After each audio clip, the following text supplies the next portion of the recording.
This is All of It. I'm Allison Stewart. The Tony Awards are this weekend, and coming up on the show tomorrow, we'll hear from some of the nominees, including the stars of the Rocky Horror Show and Two Strangers Carry a Cake Across New York, as well as live performances from the team behind Cats, the Jellicle Ball, who recently joined us for our recent Broadway on the Radio event.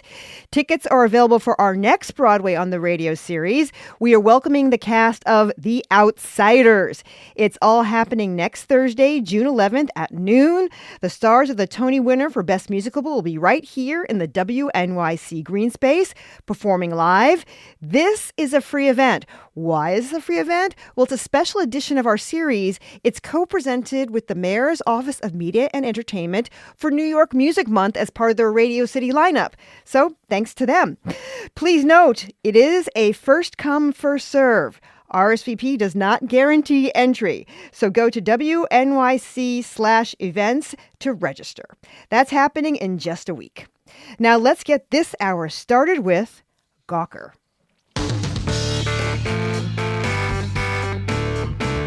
Gawker was a blog turned media outlet that was founded in 2002 by Nick Denton and Elizabeth Spears. It was known for pioneering a kind of sharp and snarky and sometimes even mean editorial tone that permeated early internet culture. It was also known for its elastic journalistic standards. Gawker built its brand on publishing what others wouldn't. 10 years ago this summer, Gawker shuttered all operations, including its spin-offs like Jezebel and Valleywag. And not because it wasn't getting enough traffic or because people were losing interest in the content. It went out of business because the outlet was sued by Hulk Hogan for invasion of privacy and had to pay $31 million in damages. It was later revealed that the lawsuit was funded by the billionaire Peter Thiel. You know, he co-founded PayPal. And it gets personal there, too. Thiel held a grudge against Gawker ever since one of its spin-off publications, Valleywag, outed him as gay in 2007. In many ways, Gawker's demise was a harbinger of how billionaires would learn to weapon the legal system against media outlets whose coverage that they didn't like. Frank DiGiacomo is a media reporter who recently wrote a piece for The Hollywood Reporter called At Gawker, They Battled a Billionaire. 10 years later, the scars are still healing. He's also the co-author of a book called Paper of Wreckage, which offers an oral history of the New York Post since 1976. Hey, Frank, thanks for joining us. Thank you for having me, Allison. How are you? I'm doing well. Listeners, help us report this story. What do you remember about the website Gawker? What did you think of its tone? Did you like that it was candid and sometimes even a little bit mean, or was it too much? Are there any memorable headlines or stories you want to shout out? Or maybe you're a journalist and the legal battle strikes you as relevant right now. What do you see as Gawker's legacy? We are taking your calls at 212-433-WNYC, 212-433-9692. Tell me about the heyday of Gawker. Well, Gawker started in late 2003 and, as you said, shut down in 2016. A lot of the other sites were actually sold off to Univision, and honestly, I'm not sure if they're still running. I doubt they are. But Gawker was shut down due to the lawsuit. Gawker was a bleeding edge in terms of the internet blog world. It really kind of propagated. Well, I guess the thing I would first say is that it really sort of monetized the internet and scaled it. And it introduced that kind of renegade journalism that and really propagated its language, which was sarcastic and skeptical. Or there was a very black queer slang aspect to it, message board slang. You know, lots of exclamation points and LOLs. It happened at a time when print journalism was really struggling to find its way onto the web to translate their voices to the web. And Gawker had a very unique voice, a voice that changed often with whoever was running it. But certainly the snarkiness and I would add great humor often was always a part of it. What kinds of stories did Gawker cover that mainstream outlets would shy away from? Well,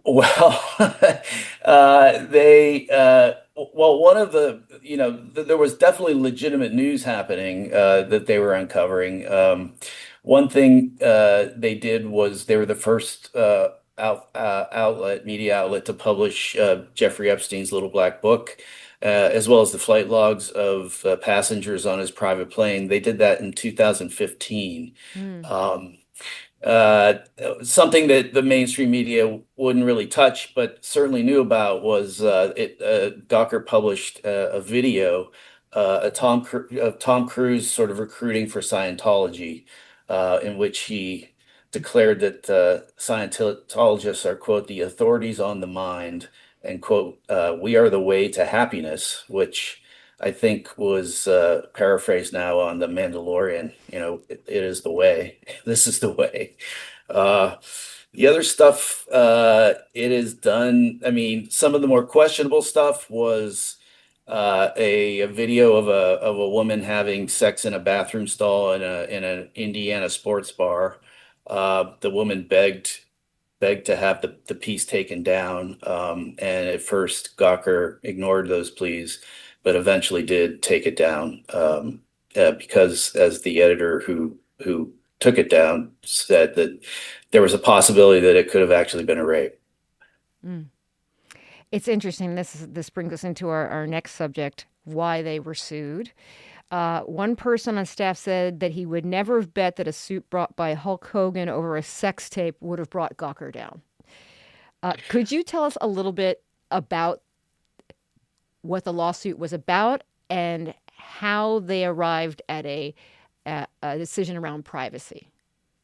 Well, it's a very interesting case in that Hulk Hogan probably would not have won that lawsuit, certainly on defamation or libel claims, and that the lawsuit was not based on that. The backstory is that Peter Thiel, who was at least explicitly stated that he hated Gawker because they had outed him, in what, if you look back at it, is a very positive blog post about how hard it was to be gay in the VC culture in Silicon Valley, and how he had succeeded despite that. Um, Nick Denton actually thought that it had more to do with the fact that Valleywag Gawker covered his missteps in business. In any case, this is a grudge he carried for a long time. And when he was visiting Oxford University, in the UK, he met a law student there named Aaron D'Souza. And D'Souza proposed that they use someone else who had been mistreated by Gawker, so to speak, as a proxy to get revenge. And so Hulk Hogan ended up being that proxy.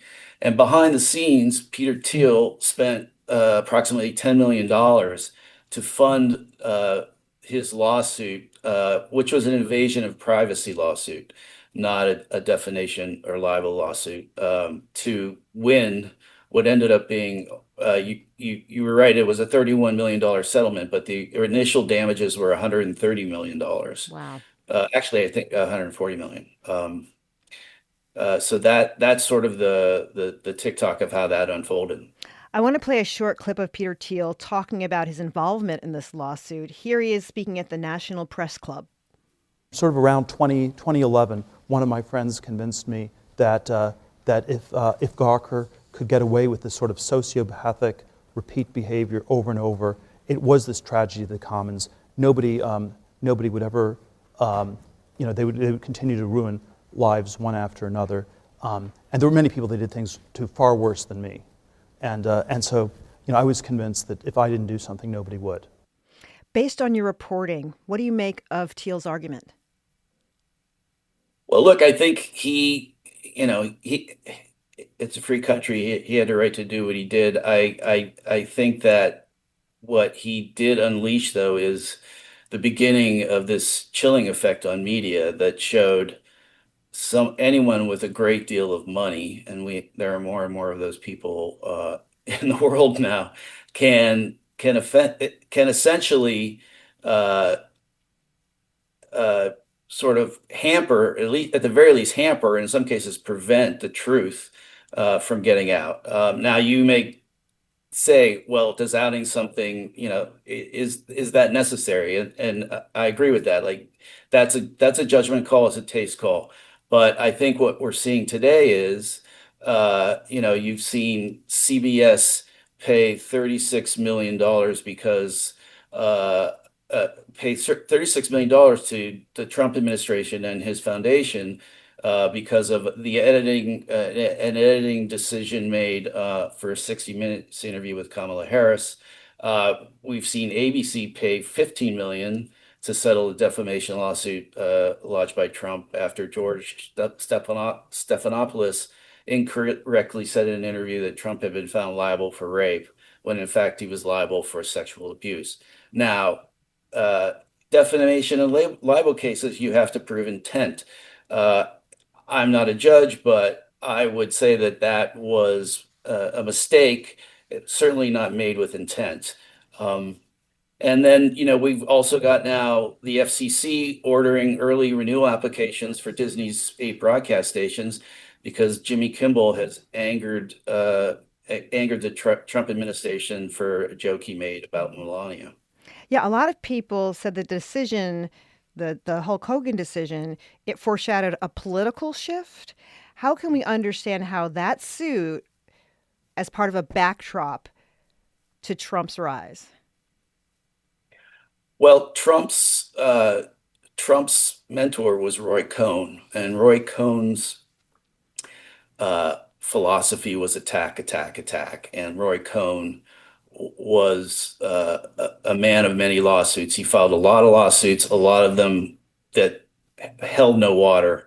We're seeing that with the Trump administration, and I think there's this. What's happened is a billionaire won this lawsuit, which is sort of sets a precedent for other companies with money to burn to be able to say, all right, well, we may not win this case, but we're going we're going to instill doubt by suing them, and B, we're just going to rack up as many expenses as possible, legal expenses for the defendant. How will this affect smaller media outlets? I mean, if it's Well, affecting networks the way it is. yeah, I think that you're not seeing, I don't think a Gawker could exist today for same reason that it got shut down in 2016. There is, unless you're, say, the New York Times or the Wall Street Journal, unless you have a lot of firepower and cash for capital to fight a lawsuit like this, you're not going to go out there and sort of poke the bear too much. The other thing I will say, just based on my personal journalism experience, increasingly the general counsels who handle the libel, who handle sort of First Amendment stuff for publications and media outlets, are sort of preaching more and more conservative ways to report, and that is chilling. The website Gawker shuttered its operations 10 years ago this summer. We're talking about it with Frank DiGiacomo, a freelance reporter who wrote a piece for The Hollywood Reporter about the website's complicated legacy after its downfall. Let's talk to Benjamin, who's calling in. Hey, Benjamin, thank you for taking the time to call all of it. My pleasure. I teach at Fordham Law School, and I teach about defamation and privacy. And I just wanted to insert, that I think there's another way to look at this case, which has its own ironies. And that is, there's a huge amount of degradation of women and destruction of women's privacy online. And it's a big problem that needs to be dealt with. It is ironic that it was a very wealthy man, Hulk Hogan, who won this case with a very conservative backer. But it's not clear that it's such a bad thing. It really shows how much power lies behind First Amendment protection in the United States, that it took that to get someone to win a verdict like this. Took that amount of money, that amount of celebrity. But there really are two sides to this. Thank you for that statement. Yeah, this leads me to my next question. I want to read a quote that stood out to me from a former Gawker editor for your piece in the Hollywood Reporter, Frank. He said, Gawker eventually became like Lenny of Mice and Men, where it didn't understand its own power. It started out as this little blog published out of Nick Denton's living room. Everything he was doing was punching up because nobody had ever heard of it or him.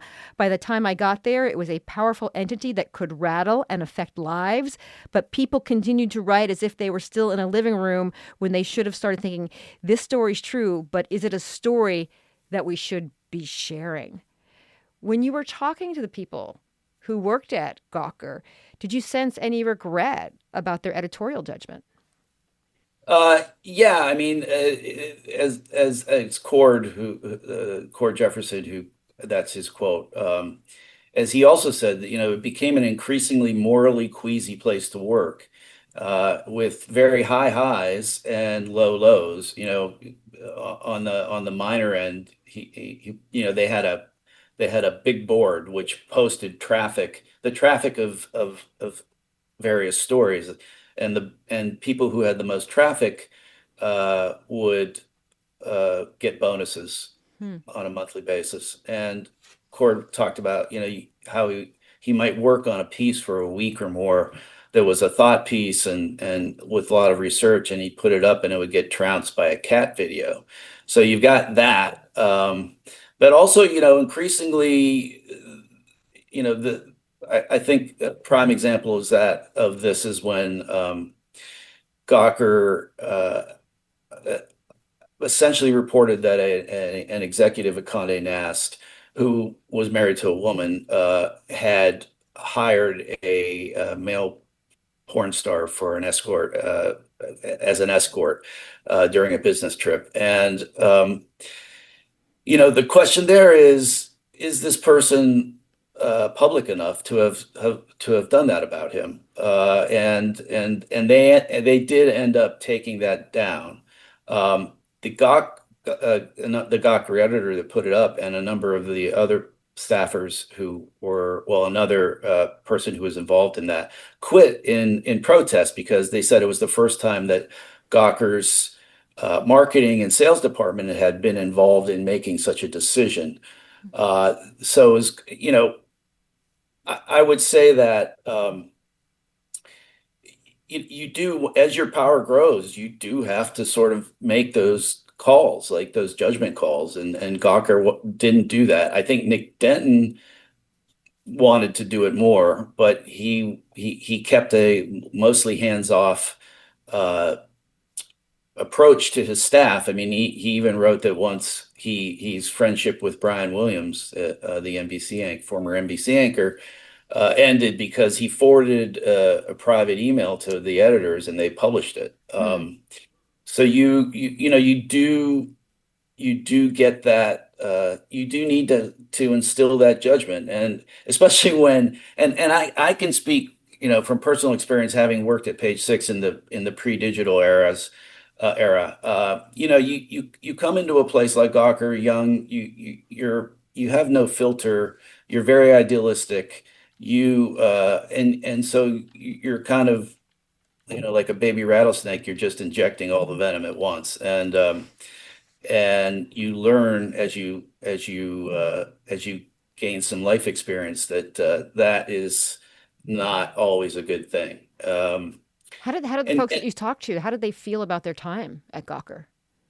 Well, it's interesting because it was a real sort of us versus them type of community, and a lot of them have remained friends and continue to get together or do Wordle, as one editor said. I think it was really kind of an intense experience. There, someone said it was a cocaine atmosphere, and again, having worked at the New York Post, that you do get that sort of bunker mentality, and that doesn't always work to for the best or for the good. I'm curious, was anything surprising to you in reporting this story? I have to say I was one of those print people who didn't didn't think Gawker would, that it was going to fizzle immediately, and sort of learning of its history, and some of the news that it did break, it made me appreciate it more. And also just talking to a lot of the editorial reporters there who have gone on to bigger and better things. I think that, there were a lot of really smart, talented writers there, writers with voices. Gawker let you have your own voice. It didn't attempt to homogenize you into a sort of institutional voice. And you have some really interesting voices out there that are still out there, like Katie Weaver. She wrote a classic Gawker story about going to spending 14 hours at TGIF testing its endless appetizers promotion. She did a TikTok of like eating 7 plates of mozzarella sticks, and now she's done something very similar at the Atlantic about finding the best free restaurant bread in America. And she's been on our Um, air talking about that, actually. And somebody just texted in. I still think about the article they did where they ate every endless appetizers for as long as possible. One of the best reads of my life.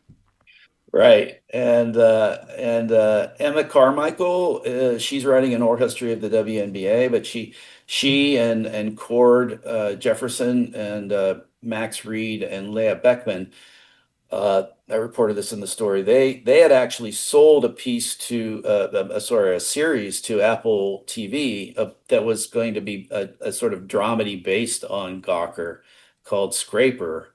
And Tim Cook personally killed it because he had also been outed by Gawker. Cord, though, has gone on he's won an Emmy for Watchmen, for his writing on Watchmen, and he won an Oscar for his screenplay for American Fiction. So you've got a lot of very smart and witty writers and editors out there. John Cook, who was um, one of the journalists who revealed the Jeffrey Epstein Black Book. Hmm. He's the deputy editor of an investigative team at the Wall Street Journal. The name of the piece is At Gawker. They battled a billionaire 10 years later. The scars are still healing. It is by Frank DiGiacomo. It's in the Hollywood Reporter. Thank you so much for sharing your reporting with us. You're very welcome.